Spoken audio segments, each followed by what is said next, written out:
एक घने जंगल में जहां पेड़ों की परछाइयां डरावनी लग रही थीं, एक लड़की धीरे धीरे आगे बढ़ रही थी।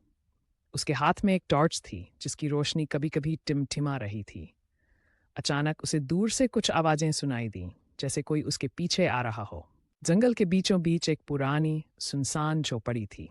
खिड़कियां टूटी हुई थीं और दरवाजा चरमरा रहा था। अंदर मकड़ियों के जाले लटके हुए थे और फर्श की लकड़ियां चरमरा रही थीं। लड़की ने धीरे से अंदर कदम रखा। उसकी आंखें हर कोने में कुछ खोज रही थीं। झोपड़ी के अंदर लड़की को एक पुरानी किताब मिली। उसने उसे खोला, जिसमें अजीब निशान और चित्र थे। अचानक खिड़कियों से हवा तेजी से चलने लगी और किताब के पन्ने अपने आप पलटने लगे। एक छुपा हुआ संदेश सामने आया जो उसे और भी डरावना लगा। झोपड़ी के बाहर एक छायादार आकृति खिड़की से लड़की को देख रही थी। उसका चेहरा छुपा हुआ था, जिससे रहस्य और बढ़ गया।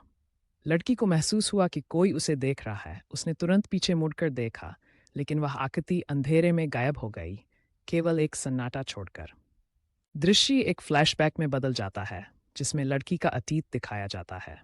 कैमरा उसे छोटे रूप में दिखाता है, जब वह उसी जंगल में खेल रही थी और पहली बार उस आकृति को देखा था।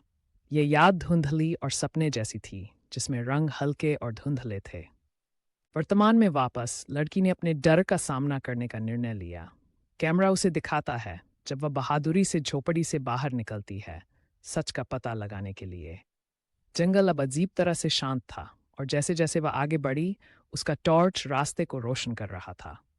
कहानी का चरमोत्कर्ष तब आता है जब लड़की जंगल के एक खुले स्थान पर पहुंचती है। कैमरा उसकी हैरानी को दिखाता है जब वह पत्थरों के घेरे को देखती है, जिन पर अजीब निशान थे। अचानक वह छायादार आकृति फिर से प्रकट होती है, चांदनी में कदम रखते हुए। एक मोड़ में आकृति खुद को लड़की के लंबे समय से खोए हुए भाई के रूप में प्रकट करती है, जिसे लापता माना जाता था।